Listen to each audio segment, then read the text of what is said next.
Hi dears, welcome to Malayalees talks. Hello dears, welcome back to my YouTube channel. ഞാനിപ്പോൾ വന്നിരിക്കുന്നത് നിങ്ങളുടെ second സെമസ്റ്ററിൽ ഉറപ്പായിട്ടും ചോദിക്കാൻ സാധ്യതയുള്ള ചോദ്യങ്ങളുമായിട്ടാണ്. ഇത് ഓരോ കോഴ്സ് വൈസ് അല്ല, എല്ലാ കോഴ്സുകളിലും പൊതുവായിട്ട് ചോദിക്കുന്ന ചോദ്യങ്ങളാണ് ഇന്നത്തെ ക്ലാസ്സിൽ ഞാൻ ഉൾപ്പെടുത്തിയിരിക്കുന്നത്. അപ്പം നിങ്ങൾ 100% ഉറപ്പിച്ചോ ഇതിൽ നിന്ന് ക്വസ്റ്റ്യൻസ് വരും, അതിൽ യാതൊരു സംശയവും ഇല്ല. അപ്പോൾ ആദ്യമായിട്ട് ചാനൽ കാണുന്നവരുണ്ടെങ്കിൽ ഒന്ന് സബ്സ്ക്രൈബ് ചെയ്തേക്കണേ. അതുപോലെ തന്നെ ക്ലാസ് ഇഷ്ടമാവുകയാണെങ്കിൽ ലൈക്ക് ചെയ്യാൻ മറക്കരുത്. അതുപോലെ ഫ്രണ്ട്സിന് ഷെയർ ചെയ്ത് കൊടുക്കാനും മറക്കരുത്.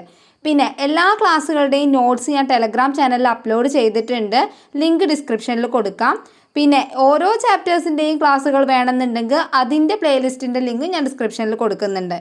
ഇതൊന്നും പോരാതെ നിങ്ങൾക്ക് കുറച്ചുകൂടി എളുപ്പത്തിൽ പഠിച്ചെടുക്കണം എന്നുണ്ടെങ്കിൽ അതിൻ്റെ സ്പെഷ്യൽ ക്ലാസ് ഞാൻ എടുത്തിട്ടുണ്ട്. അത് താല്പര്യമുള്ളവർക്ക് ഞാൻ കോൺടാക്ട് നമ്പർ ഡിസ്ക്രിപ്ഷനിൽ കൊടുക്കാം, അതിൽ കോൺടാക്ട് ചെയ്താൽ മതി. ഓക്കെ, അപ്പോൾ നമ്മൾ ക്ലാസ് സ്റ്റാർട്ട് ചെയ്യാണ്. ഒന്നാമത്തെ ചോദ്യം, ഉപന്യാസ രചനയിൽ ശ്രദ്ധിക്കേണ്ട കാര്യങ്ങൾ എന്തെല്ലാം? ഉത്തരം: ആമുഖം, ഖണ്ഡികകൾ, പരസ്പര ബന്ധം, തെളിവുകളും വിശകലനവും, ഉപസംഹാരം, ഭാഷയും ശൈലിയും, ദൈർഘ്യം, ശീർഷകം. ഇത്രയും കാര്യങ്ങളാണ് ഉപന്യാസ രചനയിൽ ശ്രദ്ധിക്കേണ്ട കാര്യങ്ങൾ. അപ്പോൾ ഇനിയിപ്പോൾ നിങ്ങൾക്കൊരു 5 മാർക്കിൻ്റെ ക്വസ്റ്റ്യനാണ് ഇതിൽ നിന്ന് വന്നതെന്നുണ്ടെങ്കിൽ അത് ഒന്ന് എക്സ്പ്ലെയിൻ ചെയ്തിട്ട് കൂടി എഴുതേണ്ടി വരും. അപ്പോൾ അത് അതിൻ്റെയൊക്കെ ഞാൻ നോട്ട്സ് കൊടുത്തിട്ടുണ്ട് കേട്ടോ, ടെലഗ്രാമിലൊന്ന് നോക്കിയാൽ മതി. രണ്ടാമത്തെ ചോദ്യം, സംഗ്രഹരചന നടത്തുക. ഇതെന്താണെന്ന് വെച്ച് കഴിഞ്ഞാൽ ഒരു പാരഗ്രാഫ് തരും, എന്നിട്ട് നിങ്ങളോട് അത് ചുരുക്കി എഴുതാൻ പറയും, സംഗ്രഹിച്ച് എഴുതാൻ പറയും. സംഗ്രഹിച്ച് എഴുതുക പറഞ്ഞാൽ ഒരു വലിയ കാര്യമൊന്നുമല്ല, അതൊന്ന് ചുരുക്കിയിട്ട് അതിൻ്റെ ആശയം മാത്രം ഉൾക്കൊള്ളിച്ച് എഴുതുക. അതിൽ ഉദാഹരണങ്ങൾ ഉണ്ടാവും, സവിശേഷ പ്രയോഗങ്ങൾ ഉണ്ടാവും, അതൊക്കെ മാറ്റി നിർത്തുക. എന്നിട്ട് ആശയം മാത്രം എടുത്ത് സമ്മറിയാക്കി എഴുതുക. അതാണ് ഈ സംഗ്രഹരചന.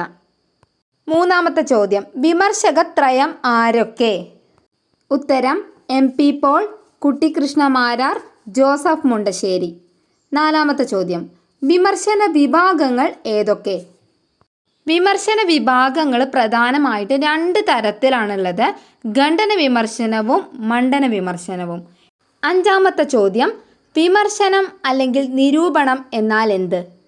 സൗന്ദര്യശാസ്ത്രത്തിൻ്റെ ഒരു ഉപമേഖലയാണ് വിമർശനം. സാഹിത്യം, കല, സംസ്കാരം എന്നിവയെ പഠിക്കുക, നിർവചിക്കുക, ഇവയൊക്കെയാണ് വിമർശനത്തിൻ്റെ ധർമ്മങ്ങൾ. ആത്മകഥ, ചെറുകഥ, നോവൽ എന്നിങ്ങനെയുള്ള ഗദ്യ സാഹിത്യങ്ങളുടെ കൂടെയാണ് വിമർശനവും ഉൾക്കൊള്ളുന്നത്. പക്ഷേ പാട്ട്, കവിത, നോവൽ, ചെറുകഥ എന്നീ രൂപങ്ങളിലൂടെയും വിമർശനധർമ്മം നിർവഹിക്കാൻ സാധിക്കും. അടുത്ത ചോദ്യം, വിവർത്തനം എന്നാൽ എന്ത്? വിവർത്തന തത്വങ്ങൾ എന്ത്? വിവർത്തന വിഭാഗങ്ങൾ എന്ത്? എന്നൊക്കെയുള്ള ചോദ്യമാണ് അടുത്തത്. അപ്പം വിവർത്തനം എന്ന് പറഞ്ഞു കഴിഞ്ഞാൽ പൊരുൾ നഷ്ടപ്പെടാതെ ഒരാശയം ഒരു ഭാഷയിൽ നിന്ന് മറ്റൊരു ഭാഷയിലേക്ക് മാറ്റുന്നതാണ് വിവർത്തനം എന്ന് പറയുന്നത്. ചിലപ്പോൾ ചോദിക്കും ട്രാൻസ്ലേഷൻ എന്ന വാക്കിന് പറ്റിയ വിവർത്തന പദങ്ങൾ ഏതൊക്കെയാണെന്ന് ചോദിക്കാം. അപ്പോൾ അതിൻ്റെ ഉത്തരം പരിഭാഷ, തർജ്ജമ, മൊഴിമാറ്റം, ഇതൊക്കെ നമുക്ക് അതിന് ഉദാഹരണമായിട്ട് പറയാവുന്നതാണ്. ഇനി വിവർത്തന തത്വങ്ങൾ ഏതൊക്കെയാണെന്ന് നോക്കാം. ഒന്നാമത്തേത്, മൂലപാഠത്തിൻ്റെ രൂപഘടന പാടെ തകർക്കാതിരിക്കുക. 2, മൂലപാഠത്തിൻ്റെ ദർശനം മാറ്റിമറിക്കാതിരിക്കുക. 3, മൂലപാഠാംശങ്ങൾ മുഴുവനായും പരിഭാഷപ്പെടുത്തുക. 4, സ്രോതപാഠത്തിൻ്റെ അർത്ഥവും ആശയവും പൂർണ്ണമായി ഉൾക്കൊണ്ടുകൊണ്ട് ലക്ഷ്യഭാഷയുടെ തനത് ശൈലിയിൽ ആവിഷ്കരിക്കുക. 5, ഒരേ ഗോത്രത്തിൽപ്പെടുന്ന ഭാഷകളും സമ്പർക്ക ഭാഷകളും പരസ്പരമുള്ള വിവർത്തനത്തിൽ മൂലപാഠ പദകോശം കഴിവതും നിലനിർത്തുക. വിവർത്തന രീതികൾ ഏതൊക്കെ ചോദിച്ചാൽ രൂപതുല്യത, ചലനാത്മക തുല്യത, യന്ത്രവിവർത്തനം. ഇത് 3ആണ് വിവർത്തന രീതികൾ. രൂപതുല്യത എന്ന് പറഞ്ഞു കഴിഞ്ഞാൽ മൂലഭാഷയിലെ പദവാക്യ അലങ്കാരങ്ങളിൽ ആവുന്നത്ര നിലനിർത്തിക്കൊണ്ട് നിർവഹിക്കപ്പെടുന്ന വിവർത്തനം. 2, ചലനാത്മക തുല്യത എന്ന് പറഞ്ഞു കഴിഞ്ഞാൽ ലക്ഷ്യഭാഷയുടെ സംസ്കാരത്തിന് ഇണങ്ങുന്ന വിധത്തിൽ തികഞ്ഞ സ്വാഭാവികതയോടുകൂടി നിർവഹിക്കുന്ന വിവർത്തനം. 3, യന്ത്രവിവർത്തനം എന്താണെന്ന് വെച്ച് കഴിഞ്ഞാൽ കമ്പ്യൂട്ടർ സംവിധാനം ഉപയോഗിച്ചുകൊണ്ട് വിവർത്തനം ചെയ്യുന്ന രീതി. 7ാമത്തെ ചോദ്യം, അനുകൽപ്പനം എന്നാൽ എന്ത്? അനുകൽപ്പനം എന്ന് പറഞ്ഞു കഴിഞ്ഞിട്ടുണ്ടെങ്കിൽ ഒരു ചിഹ്ന വ്യവസ്ഥയിൽ നിന്നും മറ്റൊരു ചിഹ്ന വ്യവസ്ഥയിലേക്കുള്ള ചിഹ്നാന്തര വിവർത്തനം തന്നെയാണ് നമ്മൾ അനുകൽപ്പനം എന്ന് പറയുന്നത്. എന്നാൽ ഇത് കൂടാതെ ചിഹ്നാന്തര വിവർത്തനം എന്നാൽ എന്ത് എന്ന് ചോദിച്ചു കഴിഞ്ഞാൽ ചിഹ്നാന്തര വിവർത്തനം എന്ന് പറഞ്ഞു കഴിഞ്ഞാൽ ഭാഷയിലോ അല്ലെങ്കിൽ മറ്റേതെങ്കിലും ചിഹ്ന വ്യവസ്ഥയിലുള്ള രചനയെ വേറൊരു ചിഹ്ന വ്യവസ്ഥയിലേക്ക് മാറ്റുന്നതിനെ നമ്മൾ എന്ത് പറയും? ചിഹ്നാന്തര വിവർത്തനം എന്ന് പറയും. 9ാമത്തെ ചോദ്യം, അലക്സാണ്ടർ ഫ്രേസർ ടെറ്റ്ലറുടെ വിവർത്തനത്തെ സംബന്ധിച്ച 3 തത്വങ്ങൾ ഏതെല്ലാം? ഉത്തരം ഒന്നാമത്തത്, വിവർത്തനം മൂലകൃതിയിലെ ആശയം സമ്പൂർണ്ണമായി അവതരിപ്പിക്കുന്നതായിരിക്കണം. 2, വിവർത്തനത്തിലെ ലേഖന രീതിയും ശൈലിയും മൂലകൃതിയിലെ ലേഖന രീതിയും ശൈലിയും തന്നെ ആയിരിക്കണം. 3, മൂലകൃതിയിലെ ലാളിത്യം മുഴുവനും വിവർത്തനത്തിലും ഉണ്ടായിരിക്കണം. 10ാമത്തെ ചോദ്യം, ജോൺ ഡ്രൈഡൻ വിവർത്തനത്തെ 3 തരമാക്കി തിരിച്ചു. ഏതെല്ലാം? ഉത്തരം ഒന്നാമത്തത് മെറ്റാഫ്രൈസ്, അതായത് വാക്കിനു വാക്ക് വരിക്കു വരി എന്ന മട്ടിലുള്ള വിവർത്തനം. 2, പാരാഫ്രൈസ്, മൂലകൃതിയുടെ രചയിതാവിനെ പിന്തുടരുമ്പോഴും വാക്കിനു വാക്ക് പിന്തുടരുകയില്ല, പകരം അർത്ഥത്തെയാണ് ഇവിടെ പിന്തുടരുന്നത്. 3ാമത്തത് ഇമിറ്റേഷൻ, അനുകരണത്തിൽ മൂലകൃതിയുടെ വാക്കുകളെ മാത്രമല്ല അർത്ഥങ്ങളെയും ഉപേക്ഷിക്കുന്ന രീതിയാണ് ഇമിറ്റേഷൻ എന്നതുകൊണ്ട് അർത്ഥമാക്കുന്നത്. 11ാമത്തെ ചോദ്യം, റോമൻ യാക്കോബ്സൺ 3 തരത്തിലുള്ള വിവർത്തന പ്രക്രിയകളെ പറയുന്നു. ഏതൊക്കെ? ഉത്തരം അന്തർഭാഷാ വിവർത്തനം, 2 ഭാഷാന്തര വിവർത്തനം, 3 ചിഹ്നാന്തര വിവർത്തനം.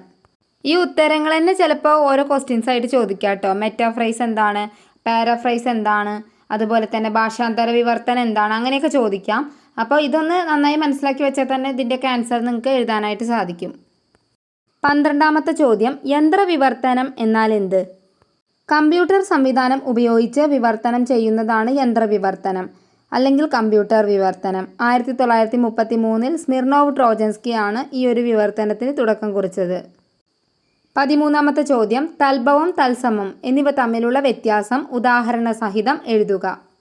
ഉത്തരം, ഒരു ഭാഷ മറ്റൊരു ഭാഷയിൽ നിന്ന് സ്വീകരിച്ചതും എന്നാൽ കാലക്രമേണ അർത്ഥത്തിലോ അല്ലെങ്കിൽ ഉച്ചാരണത്തിലോ അല്ലെങ്കിൽ എഴുത്തിലോ വ്യതിയാനം സംഭവിക്കുന്ന പദങ്ങളെയാണ് നമ്മൾ തൽഭവ പദങ്ങൾ എന്ന് പറയുന്നത്. ഉദാഹരണമായിട്ട് അധിഷ്ഠാനം എന്ന പദം അടിസ്ഥാനം എന്ന പദമായിട്ട് മാറുന്നത് നമുക്ക് ഉദാഹരണമായിട്ട് പറയാവുന്നതാണ്. അടുത്തത് തത്സമ പദങ്ങൾ.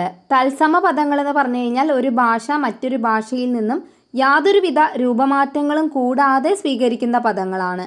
ഉദാഹരണം ഗന്ധം, സുഖം, ദുഃഖം.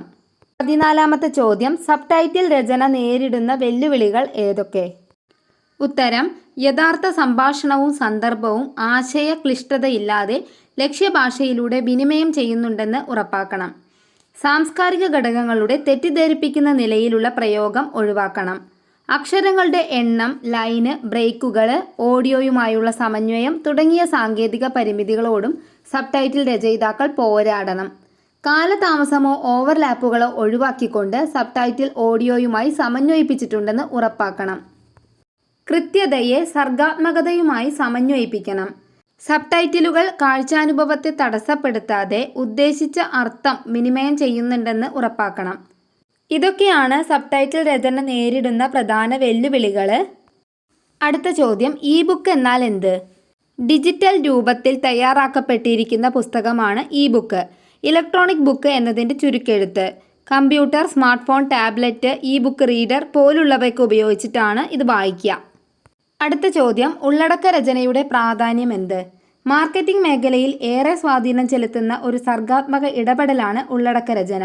പുതിയ ബ്രാൻഡുകളുടെ അവതരണത്തിനും നിലവിലുള്ളവയുടെ പ്രോത്സാഹനത്തിനും വേണ്ടി തയ്യാറാക്കുന്ന പരസ്യങ്ങൾ അത് ഉൽപ്പന്നത്തെ ഉപഭോക്താവിലേക്ക് എത്തിക്കുകയും അവരെ അത് അറിയിക്കുകയും ചെയ്യുന്നു. അയാളുടെ ഉള്ളിൽ ആ ഉൽപ്പന്നത്തെ ആഴത്തിൽ അടയാളപ്പെടുത്തുക കൂടിയാണ് ഈ ഉള്ളടക്ക രചനയിലൂടെ ചെയ്യുന്നത്. ബാക്കിയുള്ള പ്രാധാന്യം ഞാൻ നോട്ടായിട്ട് ടെലഗ്രാം ചാനലിൽ അപ്ലോഡ് ചെയ്യാം കേട്ടോ, അപ്പം അത് വായിച്ചാൽ മതി. 17ാമത്തെ ചോദ്യം, ഖണ്ഡന വിമർശനം, മണ്ഡന വിമർശനം ഇവ രണ്ടും എന്താണ് എന്ന് ചോദിക്കാം. ഉത്തരം, ഒരു കൃതിയെക്കുറിച്ച് എഴുതുമ്പോൾ അതിൻ്റെ ഗുണങ്ങൾ മാത്രം എടുത്ത് വിമർശനം ചെയ്യുന്ന രീതിയാണ് മണ്ഡന വിമർശനം എന്ന് പറയുന്നത്. എന്നാൽ ഖണ്ഡന വിമർശനം എന്ന് പറഞ്ഞു കഴിഞ്ഞാൽ തെറ്റുകൾ ചൂണ്ടിക്കാണിച്ച് വിമർശിക്കുന്ന രീതിയാണ്. അടുത്ത ചോദ്യം, ഉള്ളടക്ക രചന വിഭാഗങ്ങളാണ്. അപ്പോൾ ഉള്ളടക്ക രചനയിൽ ഏതൊക്കെ ഭാഗങ്ങൾ ഉൾപ്പെടുന്നുള്ളതാണ്. ഉത്തരം, video script, podcast, blog, E book, white paper, landing page, social media copy ഇതൊക്കെ ഉൾപ്പെടുന്നതാണ്. അപ്പോൾ ഇതിപ്പോൾ എസ്സേ ചോദിക്കുകയാണെന്നുണ്ടെങ്കിൽ അത് എക്സ്പ്ലെയിൻ ചെയ്ത് എഴുതേണ്ടി വരും.